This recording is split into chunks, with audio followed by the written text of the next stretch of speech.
Hello friends, আপনাদের কাছে এই পিডিএফটা নিশ্চয়ই আছে। এই পিডিএফটা দেখবেন। বইটার নাম হচ্ছে IC38 insurance agent life. Based on this book আপনার পরীক্ষাটা হবে, এটা কন্ডাক্ট করা হবে IRDAI। এবং যদি আমরা ইন্ডেক্সে চলে যাই, মিন্স টোটাল চ্যাপ্টার্স কটা থাকবে এই বইয়ে, টোটাল আপনার 21 চ্যাপ্টার্স আপনি এই বইয়ে পাবেন। এবং 3টে সেকশনে ডিভাইড করা হয়েছে। ফার্স্ট হচ্ছে কমন চ্যাপ্টার্স, যেখানে 5টা চ্যাপ্টার থাকছে, এবং লাস্টে দেখুন হেলথ ইন্স্যুরেন্সেও 5টা চ্যাপ্টার রাখা হয়েছে। রিমেনিংটা হচ্ছে life insurance part. Basic concept clear রাখার জন্য চ্যাপ্টার্স ওয়াইজ ভিডিও আমি আপনাদের শেয়ার করব, যেটা ইজিলি আপনি চ্যাপ্টার্সগুলোকে বুঝতে সুবিধা হয়। আজকে সেকশন 1 কমন চ্যাপ্টার্সে মধ্যে ফার্স্ট চ্যাপ্টার যেটা ইন্ট্রোডাকশন টু ইন্স্যুরেন্স, সেটা নিয়ে ডিসকাশন করা হবে। ফার্স্ট যেটা বলবো সেটা হচ্ছে ইন্স্যুরেন্স, যেটা আমরা নর্মালি ফিল করি লাইফ ছাড়া অনেক ইন্স্যুরেন্স হচ্ছে। কারণ কি? কারণটা হচ্ছে দেখুন, fire, flood, earthquake, lightning, landslide যেগুলো হয়ে থাকে, সেটা কিন্তু প্রেডিক্টেবল না, আনসার্টেনিটি যখন খুশি আসতে পারে, এবং সেটা একটা ইভেন্ট যেটার মধ্যে অনেক কিছু আমাদের ক্ষয়ক্ষতি হয়ে যায়। সেটাকে এখানে বলেছে, দেখুন, reason is simple. Firstly these are events are unpredictable, মানে এগুলো আমরা বলতে পারি না, যখন খুশি হতে পারে, এবং সেটা হলে কি হয়, ইকোনমিক লস অ্যান্ড গ্রিফ হতে পারে, যেটা সেকেন্ড পয়েন্টে দেওয়া আছে।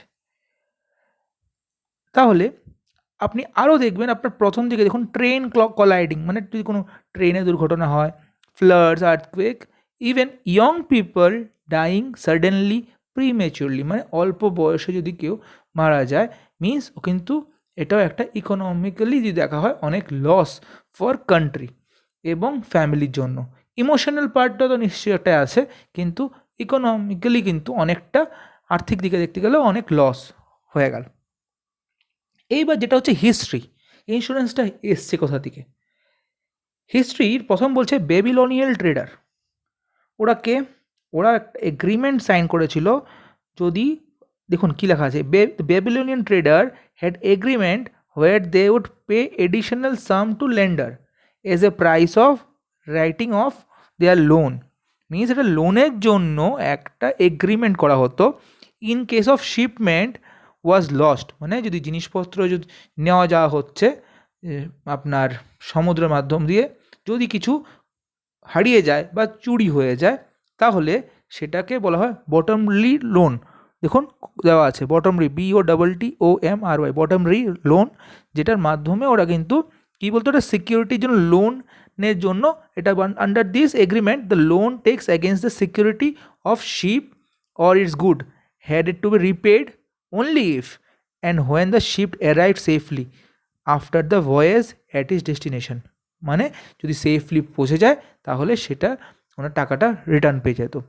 সেকেন্ড এসছে ট্রেডার্স ফ্রম বারুচ অ্যান্ড সুরাত। ওটা কোথাকার? ওটা হচ্ছে শিপমেন্ট যেগুলো ইন্ডিয়া থেকে শ্রীলঙ্কা, ইজিপ্ট, গ্রিসে যাওয়ার জন্য যেটা হতো, সেই ট্রেডার্সগুলোর সময়ও কিন্তু সেম ওরা লোনের মাধ্যমে একটা ফান্ড করে রেখে দিত, যেই ফান্ডটা ওরা ইন্স্যুরেন্স টাইপের টাকা বলতে পারেন। যদি কিছু হয়ে যায় তাহলে সেটা পেমেন্ট করে দেবে, যদি না হয় সেটা ওনারা পেয়ে যাবে। গ্রিক্সও সেটা হতো 7th century AD, ভাবতে পারেন সেই সময় থেকে কিন্তু গ্রিক্স ওখান থেকে শুরু হয়ে গেছে। তারপর এসছে ইনহেরিটেন্স অফ রোডস।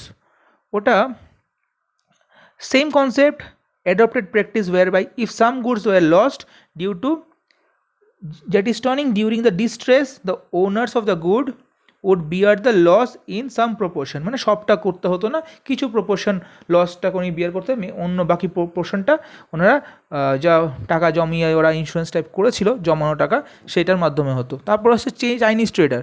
চাইনিজ ট্রেডার্সটা অনেক পুরনো ব্যাপার। সেখানেও কি হচ্ছে, they assume that even if any of the board suffer that fate, মানে সমুদ্রে যে যাচ্ছে সে সময় অনেক অ্যাক্সিডেন্ট হওয়ার সম্ভাবনা থাকে। সেম এক এক জায়গায় এক এক সময় ওরা কিন্তু ডিফারেন্ট ওয়েতে সবাই কিন্তু এই কনসেপ্টটা ইন্স্যুরেন্সের রাখতো, যে ইন কেস যদি কিছু ক্ষতি হয়ে যায় তো তারাও সেই ক্ষতিপূরণটা ওরা যে অর্গানাইজড করতো ট্রেডার্স, ওরা মিলেমিশে, যে আমরা ধরুন 100 জন ট্রেডার্স আছে, সবাই মিলে ক্ষতি রাখলো, কি আমরা কিছু টাকা করে রাখলাম, আপনার যদি কিছু ক্ষতি হয়ে যায় তাহলে সেখান থেকে ক্ষতিপূরণটা হয়ে যাবে। সেই মডার্ন কনসেপ্টটা এসছে, যেটা বলবেন মডার্ন কনসেপ্ট এসছে লয়েডস থেকে, LLOYDS। সেটা কি? লয়েডস হচ্ছে একটা কফি হাউস, যে কফি হাউসে গ্যাদারিং করা হতো, অনেক ট্রেডার্সরা আসতো, বসতো, ওরা এগ্রিমেন্ট করতো। এটা হচ্ছে মডার্ন কনসেপ্ট। ওরা কাগজ কলমের মাধ্যমে এগ্রিমেন্ট করতো এবং সেটাই কন্টিনিউয়াসলি এগ্রিমেন্টটা ওরা আন্ডার রাইটার কনসেপ্টটাও ওদের কাছ থেকেই এসছে। তো অনেক ডিটেলসে এখনও লয়েডস কোম্পানি কাজ করছে ফর গ্রুপ ইন্স্যুরেন্স, ইন্স্যুরেন্সের জন্য। সেটা লয়েডস একটা ভীষণ ব্র্যান্ড হয়ে গেছে। লয়েডস কফি হাউসটা একটা ভীষণ লন্ডনের জায়গায় একটা আছে, সেখানে খুব মানে এটা নাম করা জায়গা, কারণ হচ্ছে ওখান থেকেই বেসিক্যালি মডার্ন ইন্স্যুরেন্সের কনসেপ্টটা শুরু হয়েছিল। এবং তারপর দেখুন হিস্ট্রি অফ ইন্স্যুরেন্স ইন ইন্ডিয়াতে, মনে রাখবেন এই জিনিসগুলো just for exam purpose. First হচ্ছে কি ওরিয়েন্টাল লাইফ ইন্স্যুরেন্স হচ্ছে ফার্স্ট লাইফ ইন্স্যুরেন্স কোম্পানি, যেটা সেট আপ করা হয়েছিল ইন্ডিয়াতে, কিন্তু সেটা ইংলিশ কোম্পানি ছিল।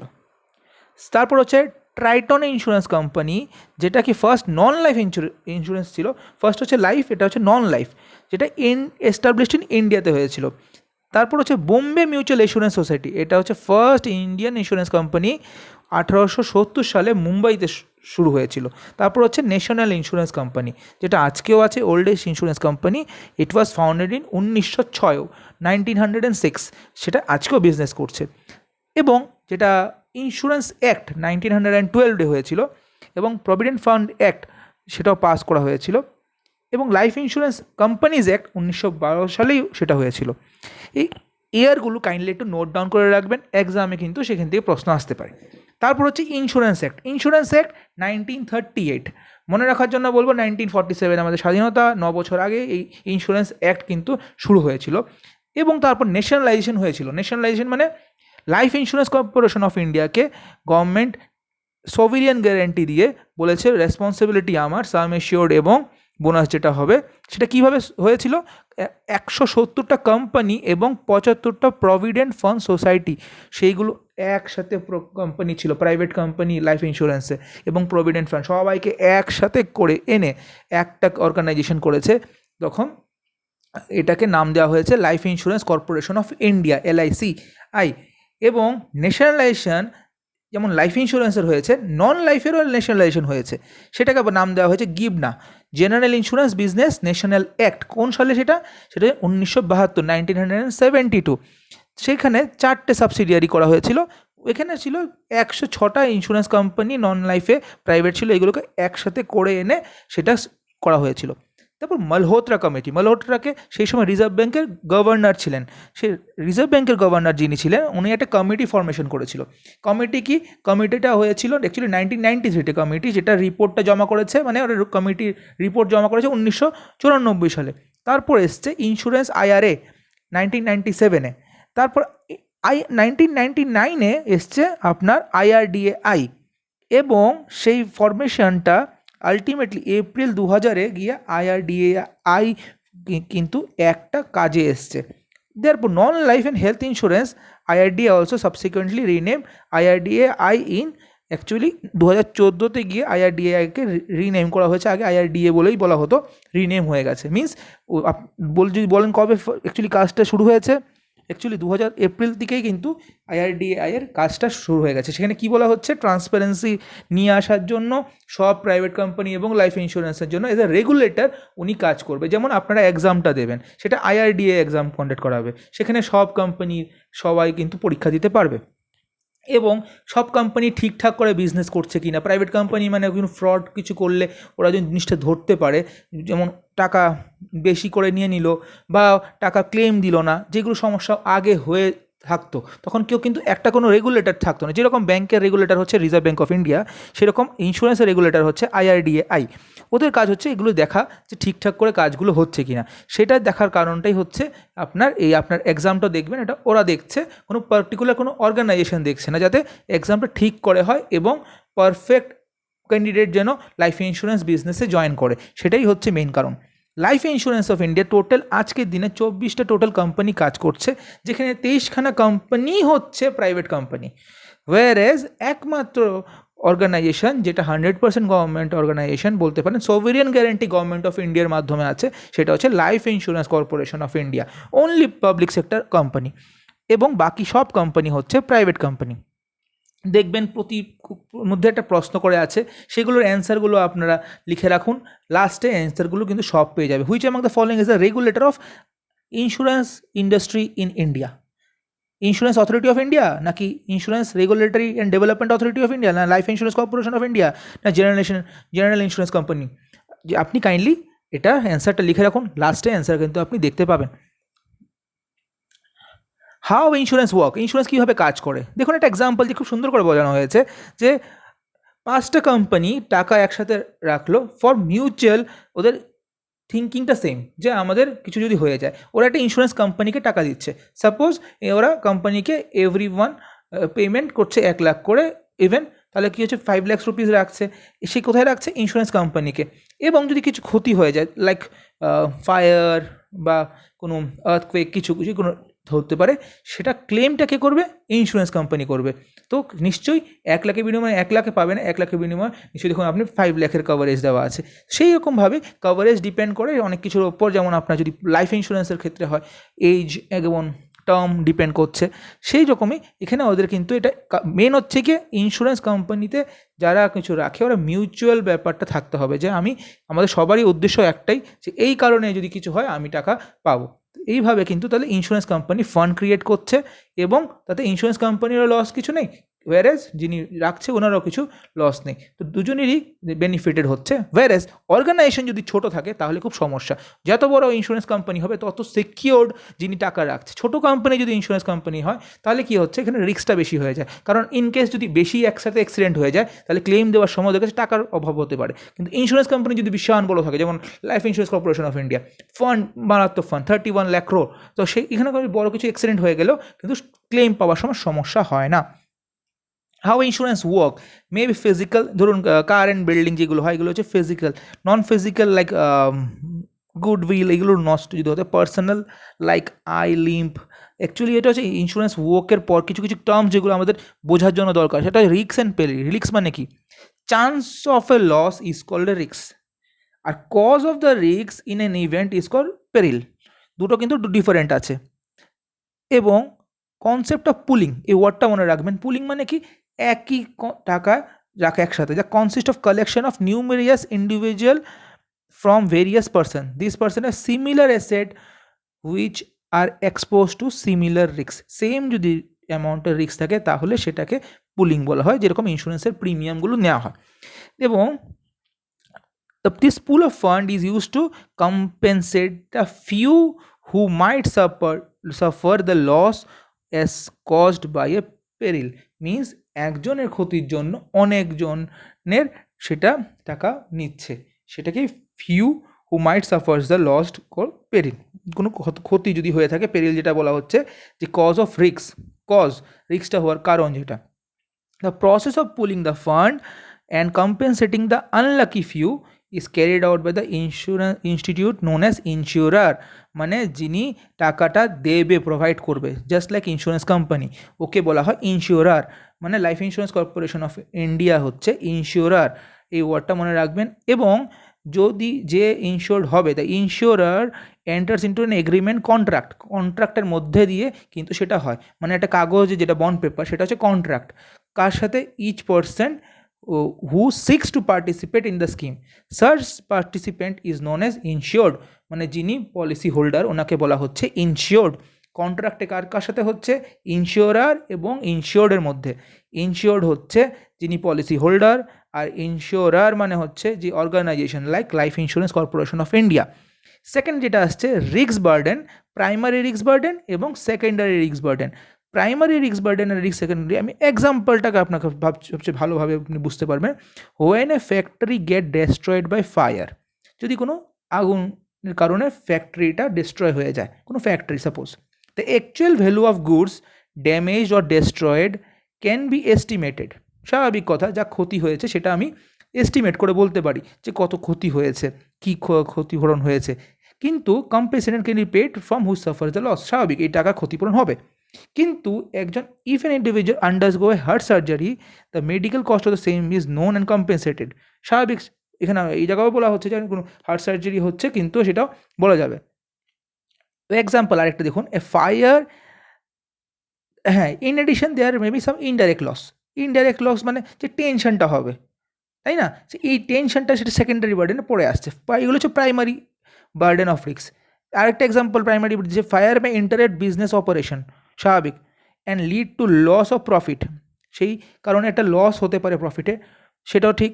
Which can also estimated and compensated can be paid to the one who suffered one loss. স্বাভাবিক কথা, যেটা আমরা বেসিক্যালি প্রাইমারি বার্ডেন মনে হচ্ছে, যেটা আমরা কম্পেনসেট করতে পারবো, রাইট? মানে আমার ক্ষতিটাকে আমি যদি বলতে পারি যে এই ক্ষতিটা হচ্ছে, সেটাকে আমি টাকার বিনিময়ে দিতে পারবো। সেকেন্ডারি বার্ডেন বলছে কি, সেটা হচ্ছে ধরুন আমি সাম বার্ডেন, যেমন আপনি ফার্স্ট পয়েন্টটা দেখুন, let us understand some of this burden. Firstly there is a physical and mental strain cause by fear and anxiety. অনেক সময় টেনশনে অনেক সময় হতে পারে। The anxiety may vary from person to person, কারোর কম হয় কারোর বেশি হয়, অ্যাংজাইটি হতে পারে, টেনশন হতে পারে, but it is present and can cause stress and affect the person wellbeing, মানে আপনার শরীরের ক্ষতি হতে পারে, সেটা হচ্ছে সেকেন্ডারি বার্ডেন। একটা কারণ কিছু হয়েছে, আগুন লাগার কারণে কিন্তু যিনি মালিক বা যিনি ওয়ার্কার টেনশনে, কিন্তু এটা সেকেন্ডারি বার্ডেন হতে পারে, কোনো ক্ষতি হতে পারে শরীরে, সেই হার্টবিট ইনক্রিজ করে যেতে পারে, বা বয়সকালে টেনশন হতে পারে, অনেক কিছু হতে পারে। এবং সেকেন্ডারি একটা বলছে, when one's uncertain about whether a loss would occur or not, the prudent thing to do would be to set aside a reserve fund to meet such an eventuality। মানে বোঝানো হচ্ছে এরকম যদি কিছু হয়, তাহলে আমি জানি এরকম হতে পারে, তাহলে আমাকে কিছু এক্সট্রা টাকা সাইড করে রাখা উচিত, যেটা ইন কেস অফ এরকম ঘটনা হলেও যেন আমার ক্ষতিপূরণটা করতে পারে। This is a cost involve in keeping such a fund. For instance such fund may be held in a liquid form and yield low return. স্বাভাবিক কথা, সেই ফান্ডে আমাকে রিটার্ন হয়তো কম দিতে পারে, কিন্তু সেই যে সেকেন্ডারি বার্ডেনে টেনশন বা এরকম রিটার্ন হতে পারে, সেরকম ঘটনাকে এড়ানোর জন্য আমাকে কিন্তু এরকম কিছু ফান্ড রেখে দিতে হবে, যেটা আমার এইরকম যদি কোনো পরিস্থিতি পড়েও যায়, সেটা যেন আমাকে ক্ষতিপূরণ করতে পারে। এবং দেখুন এখানে টেস্ট ইয়োরসেলফ 2 কোশ্চেন বলছে, which among the following is a secondary burden of risk. Secondary burden হিসেবে কোনগুলো পড়ছে? Business interruption cost, good damage cost, setting aside reserve as a provision for meeting potential losses in the future, নাকি hospitalization cost as a result of heart attack।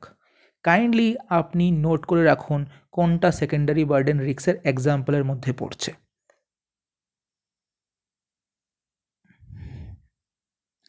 Then topic আসছি risk management technique. Risk management technique কি বলছে এটা? Another question one may ask whether insurance is right solution to all kind of risk situation। মানে বলা হচ্ছে সব কিছুতেই কি ইন্স্যুরেন্সের প্রয়োজন আছে? Answer is no. Insurance is only one of the method by which individual may seek to manage their risks। মানে ইন্ডিভিজুয়াল ম্যানেজ করার জন্য ক্ষতিটাকে হচ্ছে কি বলা হচ্ছে, here they transfer the risk they face to an insurance company. মানে আমি ট্রান্সফার করছি, আমার যে রিস্ক যেটা আসবে সেটাকে আমি ট্রান্সফার করছি কাকে? ইন্স্যুরেন্স কোম্পানিকে ট্রান্সফার করছি। However there are some other method of dealing with risk which are explain below. নিচে আমরা ডিসকাস করব কী কী মেথড আছে রিস্কটাকে ডিল করার জন্য। ফার্স্ট বলছে রিস্ক অ্যাভয়েডেন্স। সিম্পল এক্সাম্পল নিয়ে ডিসকাস করবো যাতে আপনাদের ইজি হয় বোঝার জন্য। One may refuse to bear certain manufacturing risk by contracting out the manufacturing to someone else। means manufacturing risk নিজে আমি করলামই না, কেউ কোম্পানি সাপোজ ফ্যাক্টরি ম্যানুফ্যাকচার করছে ক্লথ কাপড়, সেখানে নিজে না করে আরেকজনকে পাঠিয়ে দিল যে আমার রিস্ককে করলামই না, তাহলে আমার রিস্কটা থাকছে না, একটা ওয়ে মানে অ্যাভয়েড করা। One may not venture outside the house for fear of meeting with an accident. বাড়ি থেকে বেরোবেই না, সাপোজ কোভিড টাইমে বাড়ি থেকে বেরোবোই না, সেরকম যদি কেউ ভেবে নেয়। Or may not travel at all fear falling ill and abroad. আমি বিদেশেও যাবো না, বাইরেও যাবো না, কোথাও যাবো না, তাহলে কী হচ্ছে, আমি অ্যাভয়েড করছি, আমি বেরোবোই না, অ্যাক্সিডেন্ট হতে পারে বাইরে গেলে, সেই কারণে আমি এটাকে একটা অ্যাভয়েড করার একটা রিস্ক করার রাস্তা আছে, সেটা অনেকজন অবলম্বন করে। সেকেন্ড পয়েন্ট বলছে রিস্ক রিটেনশন।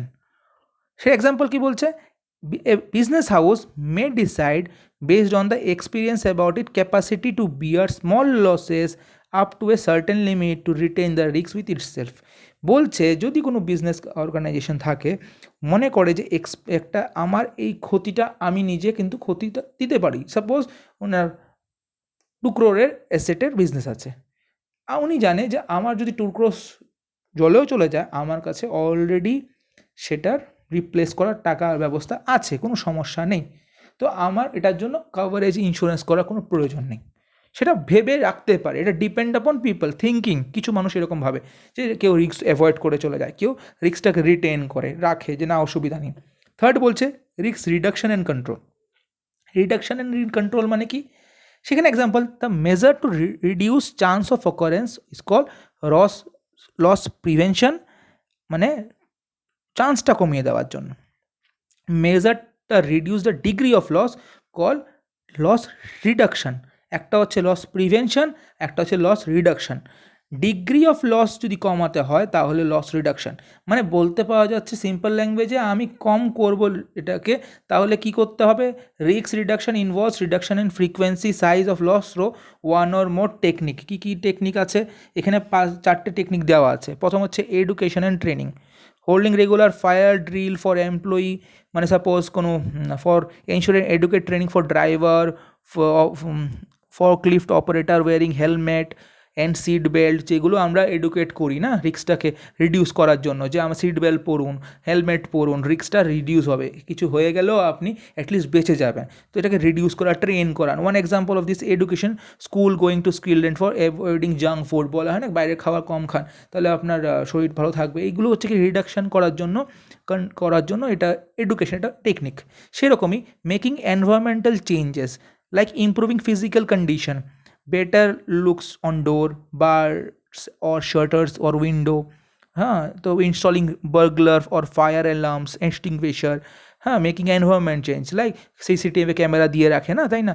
অনেক সময় চেক করার জন্য যদি ইন কেস অফ কিছুতে সেন্সার দেওয়া থাকে, বাইকে গাড়িতে যেমন চুরি করার সময় ধরা পড়ে যায়, সেই কারণে অনেক কিছু দেওয়া হয়। Regular spraying of malaria medicine helping the prevention outbreak of disease, দেখবেন আপনার বাড়ির এখানে অনেক সময় স্প্রে করে দিয়ে যায় কম করার জন্য, যে ম্যালেরিয়া যেন না হয়, জল জমা করতে না বলা হয়, সেটা কারণ হচ্ছে রিডিউস করার জন্য, যে কারণটা কি যেন ম্যালেরিয়া এইসব যেন না হয়।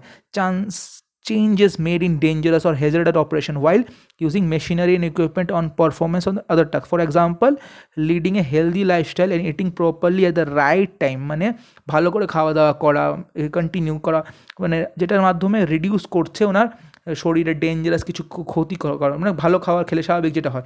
ন্যাচারাল থিঙ্কিং যেটা আমাদের আসে। সেপারেশন, যে লাস্ট পয়েন্ট বলছে spreading out various items of property into ভ্যারাইড location rather than concentrating them on one location. It is matter of controlling risks. The idea is to mishap where to occur in one location. This impact could be reduced by not keeping everything at one place. For instance, one could reduce the loss of inventory by storing it in a different warehouse. Even if one of this were to be destroyed, the impact would be reduced constantly. মানে বলছে একটা জায়গায় আমি রাখবো না, one concept বলছে। Suppose আপনি যদি কোনো একটা বাকেটে একসাথে সব কিছু নিয়ে যান, সাপোজ ডিম আপনি যদি একসাথে নিয়ে যান একটা বাকেটে, এখানে ভেঙে যাওয়ার চান্স থাকে, কিন্তু আপনি ডিফারেন্ট বাকেটে করে যদি নিয়ে যান, ডিমগুলো কিন্তু ভাঙার চান্সটা কমে যায়। সো সেপারেশন করে রাখতে পারলে জিনিসগুলোকে, এসেট সাপোজ আমি একটা জায়গায় না রাখলাম, ডিফারেন্ট জায়গায় রাখলাম, তাহলে কি হচ্ছে আপনার রিস্কটা কমে যায়। এবং ফোর্থ পয়েন্ট যেটাকে বলছে রিস্ক ফিনান্সিং, সেটা কি? সেটা বলছে দুটো পয়েন্টে, একটা হচ্ছে risk retention and self financing. সেটা হচ্ছে in case suppose involve self payment for any loss they occur, নিজেই টাকাটা পেমেন্ট করে দেবো। In this process firm assure the finances is own risk either through is own borrowed fund, this is known as self insurance. আর যেটা B point সেটা হচ্ছে risk transferred. এটা কি? এটা হচ্ছে অল্টারনেটিভ অফ রিস্ক রিটেনশন, মানে আমি নিজে টাকা না দিয়ে আমার টাকাটা অন্য কেউ দেবে, যেটা হচ্ছে সেলফ ফিনান্সিয়ালের উল্টোটা। সেটা বলছে ইনভলভ ট্রান্সফারিং দ্য রেসপন্সিবিলিটি, মানে আমার দায়িত্ব যে টাকাটা দেওয়ার সেটা একজন অন্য কাউকে দিয়ে দিচ্ছি, সেটা ট্রান্সফার করছি একজন অন্য এন্টিটি। এই জায়গাটাই হচ্ছে ইন্স্যুরেন্সের মেইন, যেটা বলছে insurance is one of the major form of risk transfer, and it permits uncertainty to be replaced by certainty through insurance indemnity। মানে একটা দায়িত্ব দিচ্ছে যেটা দেবে ওরা, সেই জায়গায় ইন্স্যুরেন্স কোম্পানির কাজ। দেখুন 1 কোটির রেসপন্সিবিলিটি আপনার 1 কোটি রাখতে হচ্ছে, কিন্তু যখন ইন্স্যুরেন্স কোম্পানি বলছে দেখুন আপনার 1 কোটির ক্ষতির জন্য আমাকে 1 কোটি দিতে হবে না, আপনি এখানে আমাকে 10 লাখ টাকা রাখলেও অসুবিধা নেই, আমি আপনাকে সেই রেসপন্সিবিলি একটা এক্সাম্পল নিয়ে বললাম যে আপনি 10 লাখ করে রাখলেও হবে, আপনাকে আমি যদি কিছু হয়ে যায় আমি সেটা দিয়ে দেবো ক্ষতি, এবং আপনার যদি কিছু না হয় তাহলে আমি সামান্য ইন্টারেস্ট রেটে সেটা আপনাকে ম্যাচুরিটির সময় দিয়ে দেবো। তাতে কি হচ্ছে, ওনার কিন্তু এই যে টেনশন টাকাটা রাখার ফিনান্সিং, নিজে সেলফ ফিনান্সিং না করে একটা কোম্পানির ওপর রেসপন্সিবিলিটি দিল, সেটাকেই বলে আমাদের রিস্ক ট্রান্সফার। এবার দেখুন দুটো এক্সাম্পল, মানে অ্যাকচুয়ালি এক্সাম্পলের ডিফারেন্স ইন্স্যুরেন্স এবং এসুরেন্সের। ইন্স্যুরেন্স বলছে both insurance and assurance are financial product offered by company operating commercially, স্বাভাবিক দুটি financial product. Of late, the distinction between the two is increasing, become blurred, and two are taken as somewhat similar. সবাই ভাবে insurance আর assurance দুটোই same. However, there is a subtle difference between two discussion here with, সেটা নিয়ে discuss করা হবে। Insurance refer করা হচ্ছে protection against event that might happens, হতে পারে, whereas assurance refers to protection against N event that will happen, যেটা হবেই। যেমন death will which is certain, মারা যাওয়া যেটা সেটা হচ্ছে certain, guaranteed. Only the time of occurrence is uncertain, কবে হবে সেটা আমরা জানি না। Assurance policy R associated with life cover, যে লাইফ ইন্স্যুরেন্স সেটা এসুরেন্স হচ্ছে স্বাভাবিক, আপনাকে দেওয়া হচ্ছে হয়ে গেল, এটা স্বাভাবিক কথা। ইন্স্যুরেন্স যেটা এসুরেন্স হচ্ছে মানে আপনাকে এশিওর করা হচ্ছে। এখানেই আছে সাম এশিওর্ড, দেখবেন আসবে এশিওর্ড, মানে এটা তো শিওর যে আপনি কিছু হতেই পারে যখন খুশি, সেইটা যখন হবে তখন নমিনি পাবে, ওয়্যারএজ না হলে ম্যাচিউরিটির সময় সাম এশিওর্ড এটা গ্যারান্টেড পাবেন, গ্যারান্টেড। এবার ক্লিয়ার হলো? এখানে এক্সাম্পল দেওয়া বলছে, দেখুন individual having taken a motor insurance নিয়েছে, ইন্ডিভিজুয়াল মিট এন অ্যাক্সিডেন্ট করেছে এবং insurance made a claim, insurance company indemnifies the insurance, মানে টাকা পেমেন্টটা করেছে। এইবার এখানে কোশ্চেন বলছে which among the following is a method of risk transfer. Risk ট্রান্সফারের কোনটা example, bank FD, insurance, equity share নাকি রিয়েল এস্টেট? কাইন্ডলি অপশনটা লিখে রাখুন। এটা হচ্ছে আপনার 3rd নাম্বার টেস্টে। এইবার আসছে D number option, insurance as a tool for managing risk. 3 ভাগে ভাগ করা হয়েছে consideration before the insurance. Don't risk A lot for a little, আপনি আপনার পেনের জন্য কি ইন্স্যুরেন্স করাবেন? 10 টাকা কলমের জন্য আপনি ইন্স্যুরেন্স করাতে দেবেন? নিশ্চয়ই না। সেটা এখানে বলা হচ্ছে don't risk A lot for a little, অল্প টাকার জন্য আপনি বেশি টাকা ইন্স্যুরেন্স করাবেন না। সেকেন্ড বলছে don't risk more than what you can afford, আপনার বাড়ির ইন্স্যুরেন্স আপনি করে রাখলেন যেটার ভ্যালুয়েশন হচ্ছে 40 লাখ, সেটার জন্য আপনি 1 crore করে ফেললেন, তারপর আপনি প্রিমিয়াম দিতে পারলেন না, তো বেশি ইন্স্যুরেন্স করে ফেললেন তারপর আপনি কন্টিনিউ করতে পারলেন না, সেটা করবেন না। Consider the likely outcome of the risk carefully, সেই কারণে যখনই লাইকলি আউটকাম কী হতে পারে একজ্যাক্ট অ্যামাউন্টটা ধরেই কিন্তু আপনাকে ইন্স্যুরেন্স করাটা উচিত। কারণ আপনি কম করলেন বেশি করলে কিন্তু আপনার কোনো দিকেই আপনি সমস্যায় পড়ে যাবেন, দুদিকেই পড়বেন।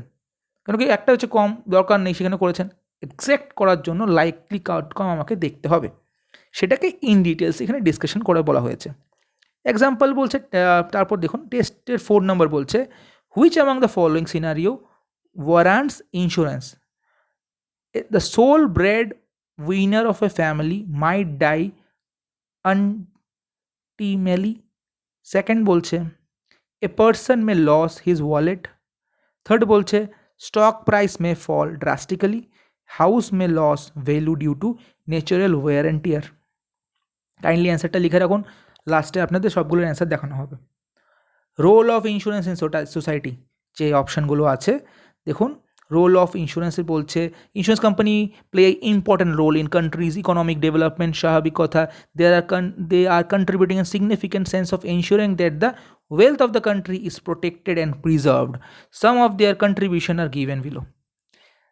যেটা ইন্স্যুরেন্স কোম্পানির কাজ। The investment benefit the society is a large.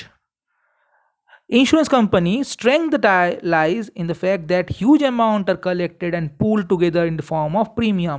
Insurance company যেটা করা হয় পুল মানে একসাথে করা হয় টাকাগুলো একই উদ্দেশ্যে। সেকেন্ড পয়েন্ট বলছে this fund are collected and held for the benefit of the policy holder. স্বাভাবিক টাকাগুলো নেওয়া হচ্ছে বেনিফিট করার জন্য পলিসি হোল্ডারের। Insurance company are required to keep their aspect in mind and make all the decision in dealing with this fund so as to make the ways that benefit the community. স্বাভাবিক কথা insurance কোম্পানিকে একটা fund side asset করার জন্য যেটা কমিউনিটিকে help করতে হবে। This applies also is to investment.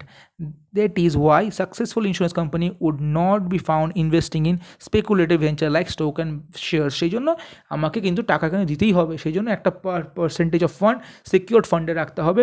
এই জন্য দেখবেন ম্যাক্সিমাম ফান্ডটা কোনো সময় স্টক শেয়ারে এসে দেখে রিস্ক ফান্ডের মধ্যে রাখতে চায় না, কারণ সাম এশিওর গ্যারান্টির টাকাটা দিতেই হবে। মিনস একটা সিকিউরড ব্যাপার কিন্তু ইন্স্যুরেন্স পলিসির মধ্যে আসছে।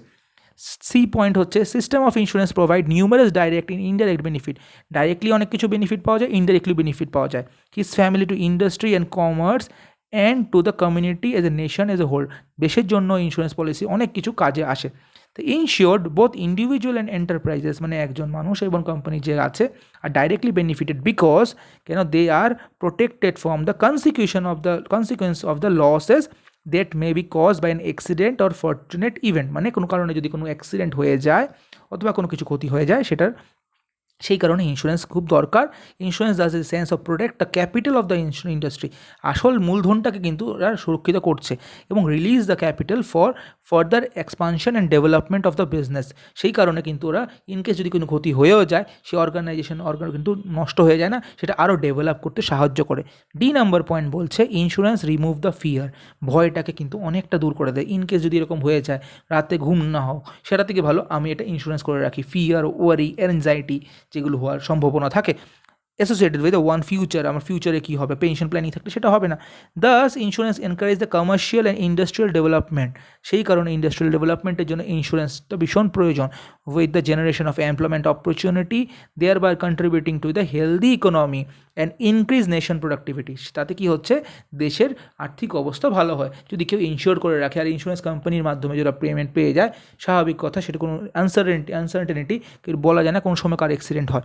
সেই কারণে অনেক ডেভেলপ কান্ট্রিতে ইন্স্যুরেন্স কভারেজটা ভীষণ প্রয়োজন, যেটা ডেভেলপ কান্ট্রিতে ম্যান্ডেটারি। তো সেটাই আমাদের এখানে ডিসকাস করা হবে ফার্দার অন্য চ্যাপ্টার্সগুলোতে।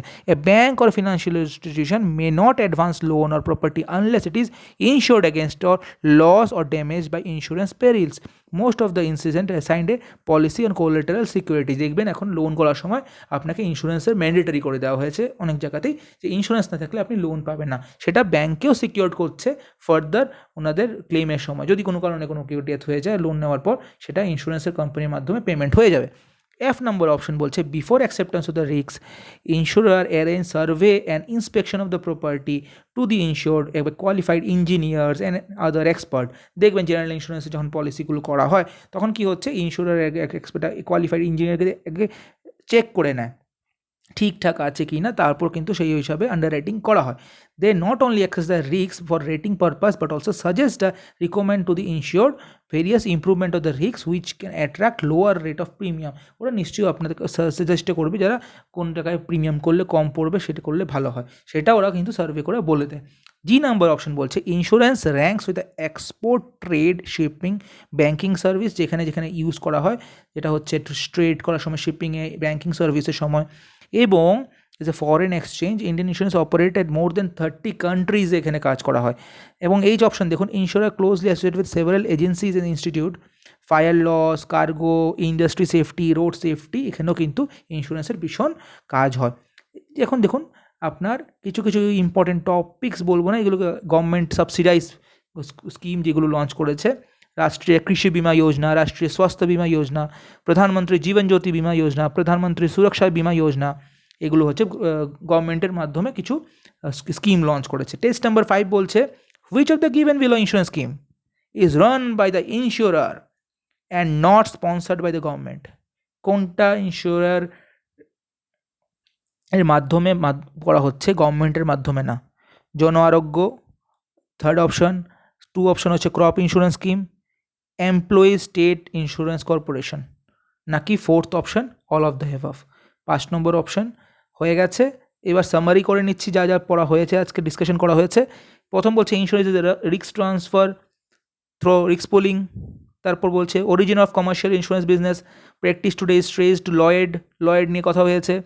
Insurance arrangement involve the following entities, asset কি, রিস্ক কি, পেরিল কি, কন্ট্রাক্ট কি, ইন্স্যুরার কাকে বলে, ইনশোর্ড কাকে বলে, সেগুলো নিয়ে ডিসকাস করা হয়েছে। When person having similar asset exposed to similar risks contribute to the common fund known as pooling, যেটা আমি বলছিলাম যে আমাদের কমন রিস্ক থাকলে কমন ফান্ডে একসাথে রাখাটাকে পুলিং বলা হয়। তারপর আমাদের risk avoidance, risk control, risk retention, risk financing, risk transfer, এগুলো ডিসকাস করা হয়েছে।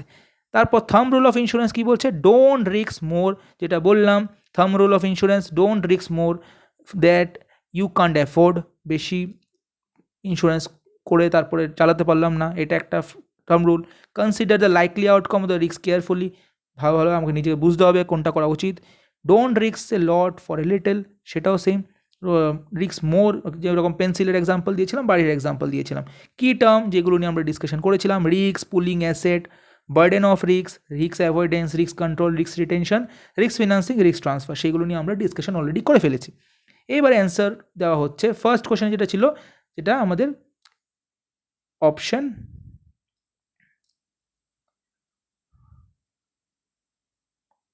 1, কোশ্চেন নম্বর 1 ছিল, which of the following is the regulator of insurance industry? কী ছিল? Option number 2, insurance regulator development authority of India.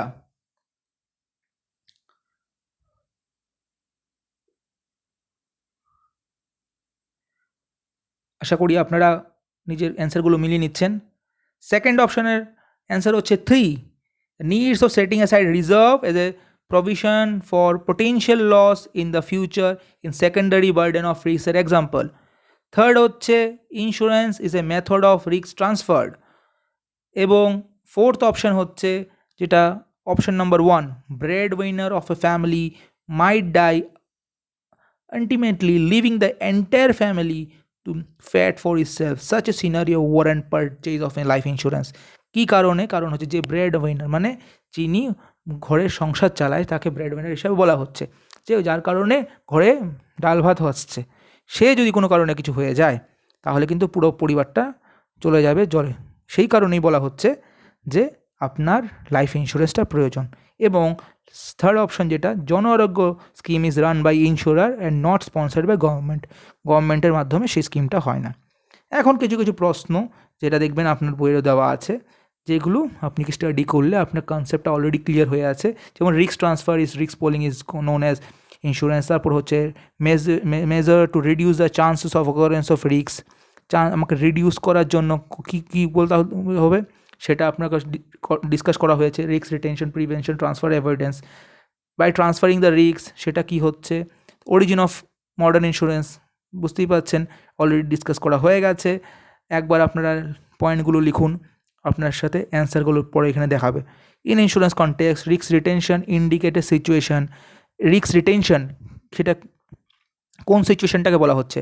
Possibility of loss or damage is নাকি loss productivity event has no value নাকি property is covered by insurance, one decide to bear the risk and is event. Retention মানে one বুঝতেই পারছেন। Which of the following statement is true? চারটের মধ্যে কোনটা ঠিক আছে? Insurance protect the asset, insurance protect করছে কি লসকে, না insurance reduce the losses probability, নাকি insurance pay when there is a loss of asset? কোনটা? দেখবেন একই রকম লাগবে, পরীক্ষার সময় এরকম ফিলিং আসবে যে প্রশ্নের অ্যান্সারগুলো একরকম লাগবে কিন্তু ডিফারেন্ট অ্যান্সার হবে। কোশ্চেন নাম্বার 7 বলছে out of 400 house is value rupees 20,000 টাকা, on an average 4 house get burned, হ্যাঁ, এবং every year resulting in combined loss of 80,000 টাকা। স্বাভাবিক কথা, what would be the annual contribution of each house? এই জায়গায় আমি আপনাকে এই এক্সাম্পলটা দেখবেন আপনার 200 দেওয়া হচ্ছে, এটাকে এক্সাম্পল আপনাকে রিটেনভাবে করতে হবে। আপনাকে আমি ইন ডিটেলসে, আপনাদের যদি না ক্লিয়ার হয়ে থাকে এই ব্যাপারটা, আমি আপনাকে শো করিয়ে দিয়ে দেবো। যে 400টা বাড়ি আছে, প্রতিটা বাড়ির ভ্যালুয়েশন হচ্ছে 20,000 টাকা করে, 4টে হাউস বার্ন হচ্ছে প্রতি বছর, রেজাল্টিংয়ে কম্বাইন্ড লস অফ 80,000 টাকা। What would be the annual contribution of each house owner to make a good this loss? এই লসটাকে করার জন্য, ক্ষতিপূরণটা করার জন্য কী অ্যান্সার হবে? তো আপনি দেখুন খেয়াল করে, 80,000 টাকা খরচা হয়েছে, যেটা লস হয়েছে অ্যাকচুয়ালি, এখন 4টে বাড়ি সেটা হয়েছে। এখন আপনার যদি ডিভাইড করতে হয় তাহলে আপনি দেখুন অ্যান্সার দেওয়া হচ্ছে 200 হাউস পার, রাইট? তো প্রতিটা হাউসের প্রতি খরচা হচ্ছে কত টাকা করে? আপনার 20,000 টাকা করে, তাই তো? তাহলে আপনাকে কিন্তু যদি 200 টাকা করে পার হেড পড়ে তাহলে কিন্তু কন্ট্রিবিউশনটা যেটা আছে মেক গুড করে দেওয়া হবে। জাস্ট ডিভাইড করলেই আপনি কিন্তু ভ্যালুয়েশনটা পেয়ে যাচ্ছেন। দেখুন 8 নাম্বারটা বলছে which of the following is true. 4টে অপশনের মধ্যে insurance is a method of sharing the loss of a few by many, নাকি transferring of the risks individual to another, নাকি loss sharing a loss of many by a few, নাকি insurance is a method of transferring the gain, transfer করা গেইনটা of few to many, কোনটা? 9 number of question বলছে why do insurer arrange for survey and inspection of the property before acceptance of risk. কেন survey করছে, inspection করছে? To access the risk, to find out how the insurer purchased the property, naki find out whether other insurer have the also the inspected the property, naki to find out whether neighboring property also can be insured, কোনটা? নাকি 10 নম্বর কোশ্চেনটা দেখুন which of the following below option best describe the process of insurance। Best কি কাকে বলে? Sharing of losses of many by few, নাকি few by many, না losses of few, নাকি sharing of losses through subsidy. এখন দেখুন risk transfer যেটা হচ্ছে থার্ড অপশন, যেটা ইন্স্যুরেন্সকে বলা হচ্ছে, আপনারা নিশ্চয়ই পয়েন্ট আউট লিখে রেখেছেন, আশা করি কোনো ভুল হওয়ার কোনো কারণ নেই, অলরেডি ডিসক্রাইব করা হয়ে গেছে। অপশন নাম্বার সেকেন্ডের হচ্ছে 2 বলছে measure the reduce the chance of occurrence of risk through loss of prevention and control. Third option বলছে correct option 4 by transferring the risks to insurer it became possible to enjoy peace of mind and plans one business more effectively। option number 4 বলছে origin of modern insurance Lloyds। 5 option বলছে in the risks fourth number option actually 5 এর অপশনটা 4 হবে in the insurance context retention indicates a situation where one decide to bear the risks of and its effect। 6 নম্বরের option হচ্ছে 4 insurance pays where there is a loss of asset। Answer 7 এর option 2 200 per house should be cover a loss. Option number 1 হবে answer 8 এর insurance is a method of sharing loss of few by many. Few মানে অল্প কিছুর জন্য অনেকজন টাকা দিচ্ছে, স্বাভাবিক 100 জনের যদি 100 টাকা করে রাখে, 4 জনের ক্ষতি হয়ে গেলে সেই 100 টাকা থেকে যেটি 100 ইন্টু 100 যেটা হচ্ছে টোটাল আপনার টাকা, সেখান থেকে ফান্ড ভ্যালু আপনার 4 জনের ক্ষতিপূরণ দেওয়া হবে। 9 নম্বরের অপশন 1 হচ্ছে before acceptance of risk insurer arrange survey and inspection of property to access the risk for rating purpose, রেটিংয়ের জন্য, সেই রেটিং দেখে আন্ডাররাইটার ডিসাইড করবে, রাইট? এবং অপশন নাম্বার 2 হচ্ছে অ্যান্সার কোশ্চেন নাম্বার 10 এর answer insurance may be consider for as a process by which losses of a few who are unfortunate to suffer loss are shared amongst those exposed to similar uncertain event situation। এই হচ্ছে আজকের আমাদের first number চ্যাপ্টারটা complete. Chapter 2 নিয়ে আমরা next ভিডিওতে discuss করব। Thank you very much for this patience.